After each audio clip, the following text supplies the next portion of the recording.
इंदौर में नेपाली जन कल्याण समिति की अगुवाई में नेपाल मूल के परिवारों का प्रथम सम्मेलन आयोजित किया गया। गांधी हॉल सभागृह में हुए सम्मेलन के मुख्य अतिथि भाजपा के वरिष्ठ नेता हरिनारायण यादव थे। इस मौके पर नेपाल मूल के रहने वाले नेपाली परिवारों ने संस्कृति प्रस्तुतियां दी। इस सम्मेलन में समिति के पदाधिकारियों के साथ महिलाएं और पुरुष अपनी ट्रेडिशनल वेशभूषा में उपस्थित रहे। इंदौर का गांधी हॉल मंगलवार को नेपाल की सांस्कृतिक विरासत का उस वक्त साक्षी बना जब इंदौर में रह रहे नेपाली मूल के परिवारों ने अपना पहला सम्मेलन आयोजित कर अलग अलग सांस्कृतिक कार्यक्रम प्रस्तुत किए, जिसे देख हर कोई प्रभावित होता रहा। इस सांस्कृतिक आयोजन के दौरान भाजपा नेता हरिनारायण यादव नेपाल की संस्कृति के नृत्य के साथ कदम ताल करते दिखाई दिए।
नेपाली जन कल्याण समिति के सदस्य हरदेव कोटा ने सम्मेलन के उद्देश्य का जिक्र करते हुए कहा कि नेपाली जन कल्याण समिति का इसी साल रजिस्ट्रेशन किया गया है, जिसके बाद 3 माह में 100 परिवारों को सदस्य बनाकर पहला सम्मेलन आयोजित किया गया।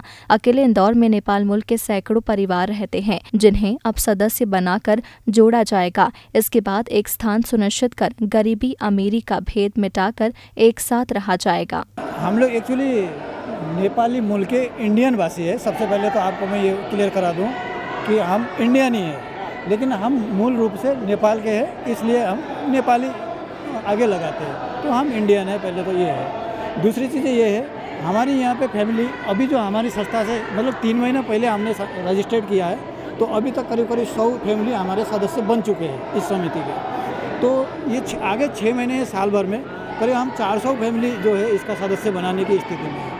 जब 400 फैमिली हम इकट्ठे हो जाएंगे तो हमको क्या अलग अलग रह के हमारा सामाजिक विकास नहीं हो सकता, तो हमको कहीं ना कहीं लैंडमार्क में एक ही जगह पे रहना पड़ेगा, ताकि हमारी सामाजिक और जो निम्न वर्ग के जो लोग हैं तो उनको भी हम समाज की तरफ से, जैसे मैंने बोला समाज के लोग में पैसा नहीं है, ऐसा नहीं है, पैसा है, लेकिन वो कहाँ कैसे करें उनको समझ में नहीं आ रहा। तो हम मुख्य रूप से ये हमारी मांग है और हम प्रदेश सरकार से आदरणीय मुख्यमंत्री ये मुख्य अतिथि महोदय से ये हम चाह रहे हैं कि हमको जल्दी से जल्दी लैंडमार्क हो जाए, कम पैसे में थोड़ा सा, तो हम एक जगह पे रहेंगे। सब लोग जिसके बंगला बेच के भी हम वहीं रहेंगे, एक ही साथ रहेंगे, और सब लोगों का जो बंगले वाले जो सर है उनका भी कहना है कि हम एक साथ रहेंगे। इस मौके पर भाजपा नेता हरिनारायण यादव ने इंदौर के विधानसभा 1 और 2 में निवासरत नेपाली परिवारों का जिक्र करते हुए भारत और नेपाल के पारंपरिक रिश्तों की बातें की। भाजपा नेता इस आयोजन में शिरकत करने के साथ उत्साहित नजर आए। उन्होंने अपने मन की बात कैमरे पर भी खूब की। देखिए, नेपाली की संस्कृति और भारत की संस्कृति लगभग एक संस्कृति है। नेपाल पूर्ण हिंदू राष्ट्र था और भारत भी उस दिशा में बढ़ रहा है, तो निश्चित रूप से जब 2 संस्कृति एक साथ मिलती है और जो परंपरागत संगीत हो, अन्य विधा हो, उसमें एक जैसे जब विधाएं मिल जाती हैं तो प्रेम उमड़ आता है।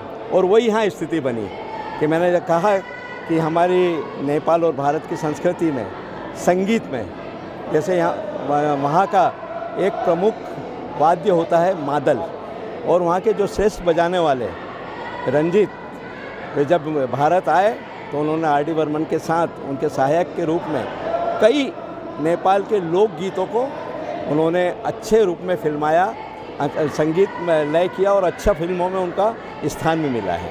और वैसे ही नेपाल मूल के एक गायक उदित नारायण, कई हमारे बहुत अच्छे उन्होंने गीत गाए।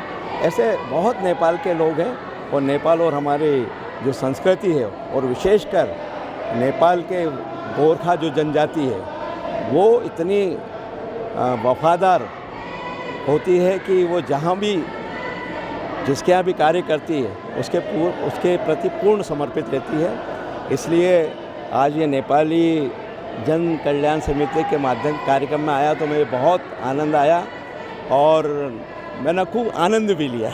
इस कार्यक्रम में नेपाली जन कल्याण समिति के अध्यक्ष नर बहादुर धामी, वरिष्ठ समाज सेवी अर्जुन छेत्री बतौर अतिथि उपस्थित रहे। इस मौके पर समाज के वरिष्ठ जनों का सम्मान भी किया गया। Bureau report, Digiana news, Indore.